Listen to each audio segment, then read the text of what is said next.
Ako u zemlju pored krastavaca dodate ovaj domaći pripravak, već idući dan primijetit ćete pozitivne promjene.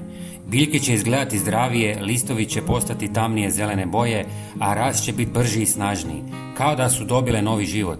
Zvuči nevjerovatno, ali riječ je o potpuno prirodnoj formuli koja koristi sastojke koje već imate u kuhinji. Prije nego podijelim recept, napišite mi u komentarima odakle ste. Volim sve vrtlare i drago mi kad popričamo. Biljke troše mnogo hranjivih tvari iz tla, osobito kad počnu donositi plodove, pa im treba dodatna podrška za nastavak rasta i bogat urod do kraja sezone.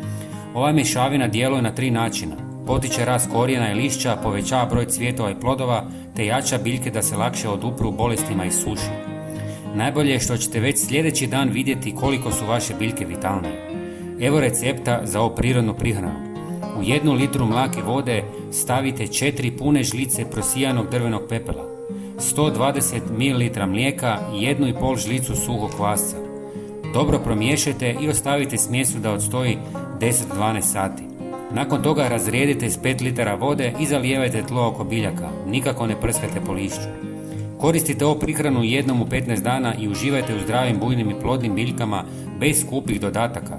Ako isprobate ovaj trik, volio bih da mi javite rezultate. Ne zaboravite se pretplatiti na naš kanal, potpuno je besplatno. Hvala vam i pozdrav!